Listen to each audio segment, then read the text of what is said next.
I'm Tony, he's Mike, and we're here for a special occasion. Mike told me we couldn't do an Elvis film until we hit 100 subscribers. We finally broke that, so we are going to be reviewing 2021's Baz Luhrmann's Elvis. It's 2021 or 2022.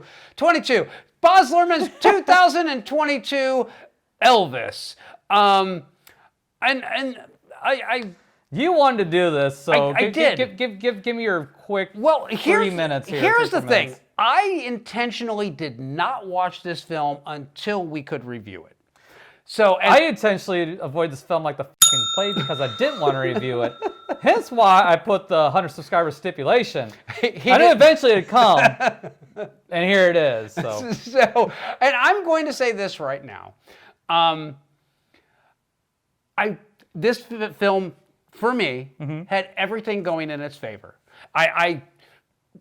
Austin Butler is a phenomenal cast for Elvis. He does everything he can with it. Tom Hanks, I don't know why they needed him to play Colonel Tom Parker, but they got him, and that's all fine and good. All the background casting is good, except for Priscilla. I was not a big fan because, honestly, Priscilla was better looking in real life than the actress was, and normally it's the other way around. Normally the actress is better looking than the real person. I just thought she didn't look like Priscilla enough. She really didn't. No. She really didn't. They got the hair right, they got the wardrobe right, they all that, but at the end of the day... Yeah, it just didn't look like her in the face. Like, there's a disconnect. Yeah, it really was a disconnect. And I so wanted to like this film. And I know that it's kind of become a little bit of a phenomenon with the younger set, like they've been introduced to Elvis for the first time ever. But I gotta be honest, I didn't care for this film at all. I really didn't. I really wanted to like it. This is like this. I was the audience that a movie like this is made for. And I cannot stand Baz Luhrmann directing style. If you're looking for trouble, you came to the right place. If you're looking for trouble. It is so like... Nothing ever gets an opportunity to breathe in this film. And it's the same problem that I had with The Great Gatsby. It's a phenomenal story. It's perfectly cast. You did that one? Yes. See, I didn't mind The Great Gatsby. I didn't mind it, but I didn't love it. He didn't elevate the material. Austin Butler, who he does everything he can. He is the perfect casting choice, and he is so there. His performance is so good. Yeah. But because of Baz Luhrmann's epileptic editing style, his performance never gets a chance to breathe. The problem with this director is he is 100% style and there is zero substance behind anything. Yes. Everything is just there to look at, and it's like he just has to over manipulate stuff. Like, I don't need Elvis's songs done in a different rendition to fit a particular mood that you're trying to go for in that movie. Because what it does, it takes me out of that movie. What you should have done instead is had an original score. Yes. Would have worked so much better than trying to repurpose the songs and stuff like that and try to tweak it for a modern audience. Yeah.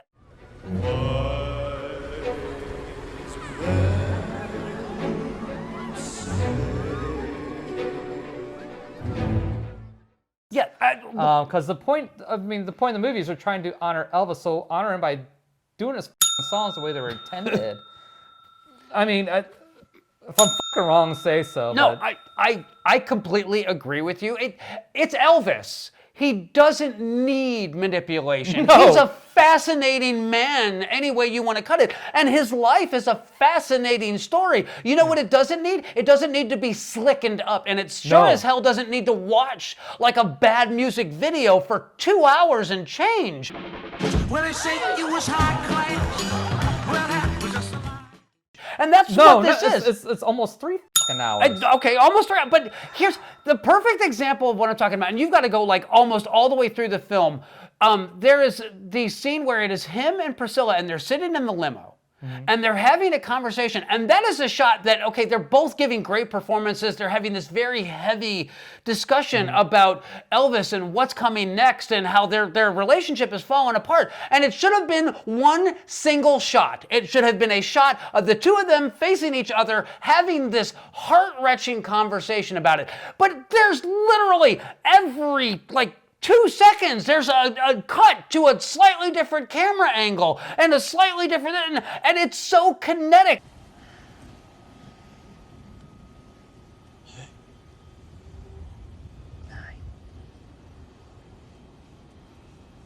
It just destroys the performance. Here's the other thing too, is I think that was shot on a stage. It certainly It looked fake as. Yes, and that's the other thing too. There's so much, they go through all the trouble to build all these completely meticulously recreated sets to capture the whole mood. And then there's all this really bad CG. It's really obviously CG. And the other thing is these ridiculous camera moves where the camera swoops down and goes into the guitar and then spins over and then it cuts to it and it spins over and it flies around. It's annoying. Yes, you don't need that stuff. Like you said, the Elvis character is all you need. All you need is him and the music. Like you said. Yeah. What was the actor's name? Austin Butler Green. Either way, he is perfectly cast. Yes. I wasn't so sure at first, and like seeing the trailers, but watching the movie, I think he nails it. Yes. You know, of course, I don't know fucking Elvis, but it seems genuine to me. You know, the way he comes across and the mannerisms and the way he talks and the performances. The performances that he does are immaculate. Yes. They are so good. So much so that in the very last scene where he's doing his rendition of Unchained Melody, it literally cuts from Austin Butler Green or Austin Butler, whatever his name is, in makeup, and it cuts to Elvis, and Karen didn't realize that they had actually changed between the a performance to the actual footage.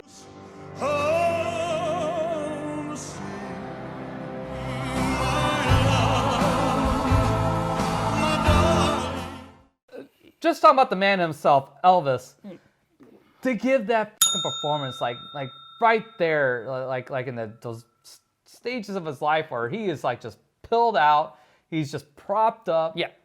You know, for the audience, but like every time he just gave fucking everything for the audience. Yeah. Every effing time, and holy shit, this vocal performance is incredible. And, you know, the Vegas performance where he does Suspicious Minds, and I had seen the footage of that actual performance that was recreated, and again, it's a spectacular recreation of it, but rather than letting that spectacular recreation stand on its own, it's just edited to death, and it really kills all the work that kid put into it.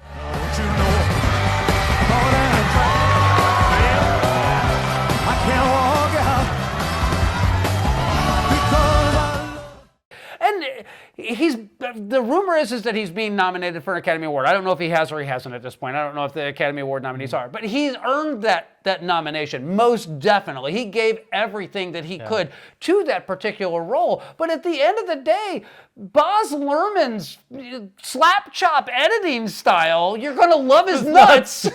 That's really how this film watches. And Baz Luhrmann lacks the ability to do a really serious character piece. And he tries to hide that fact by Moulin Rouging the shit out of it. And that's exactly what this is. This is the Moulin Rouge. Oh, yes, he did. Moulin Rouge was his claim to fame. That was the movie that put him on the map. I thought it was Romeo and Juliet. Was that his too? That was kind of his kickoff. That was an introduction, but he really got to go apeshit with his particular style with Moulin Rouge, and it carried over into The Great Gatsby with all of the completely unnecessary, overly complex. Again, so many great performances in that film that are just dulled down by the like super, hey, we've got to get this shot and move on to the next scene. I got a question for you. What's that? Who gives this guy money to keep doing films? I don't understand it. His films make money. Who's watching this? Teens, the kids. Honestly, it is the younger set.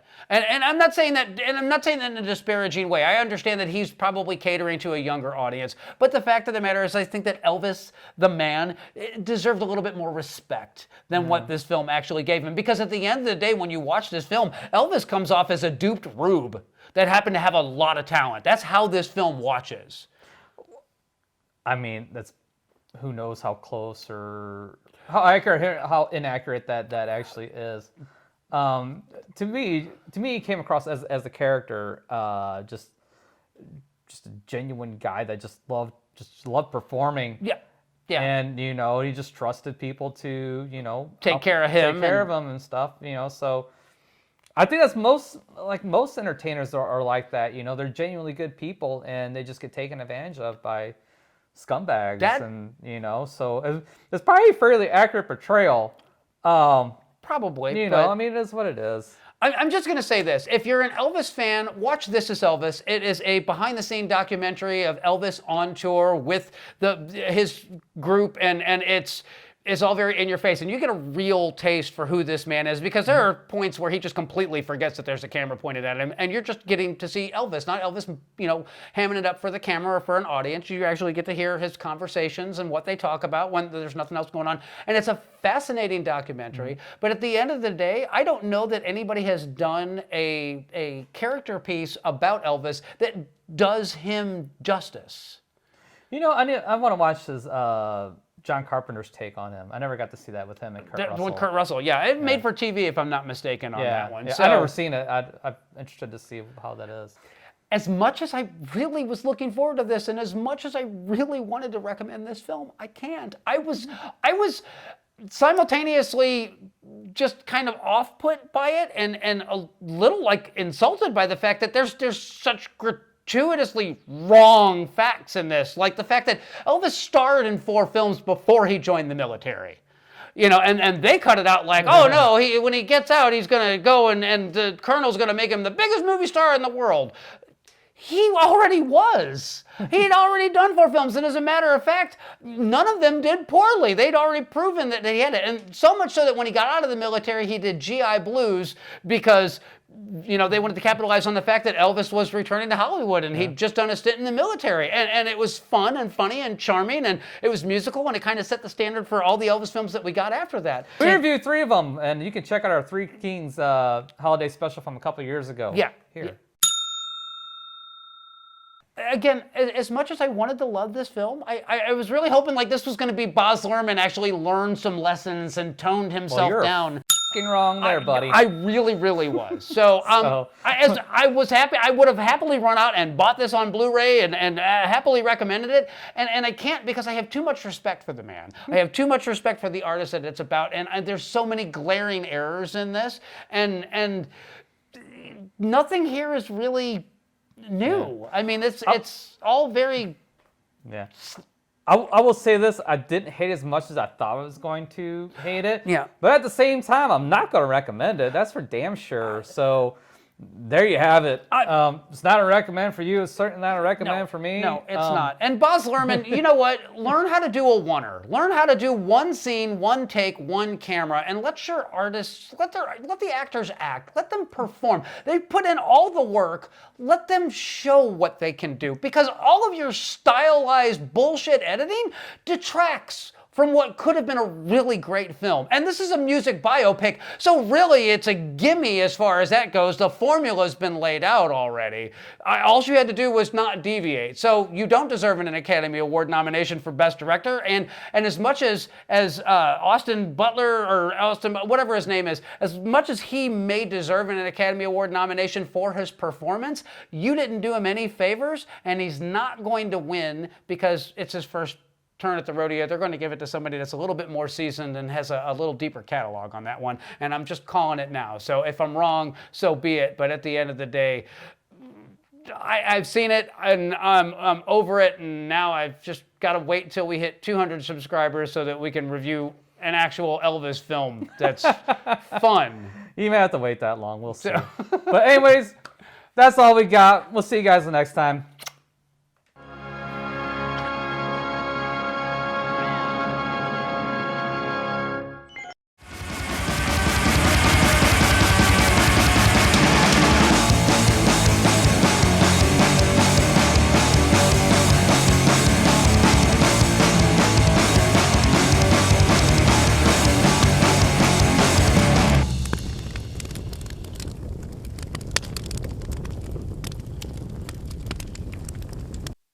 Happy birthday to you. Happy birthday to you. Happy birthday, dear Elvis. Happy birthday to you. Happy birthday, Elvis.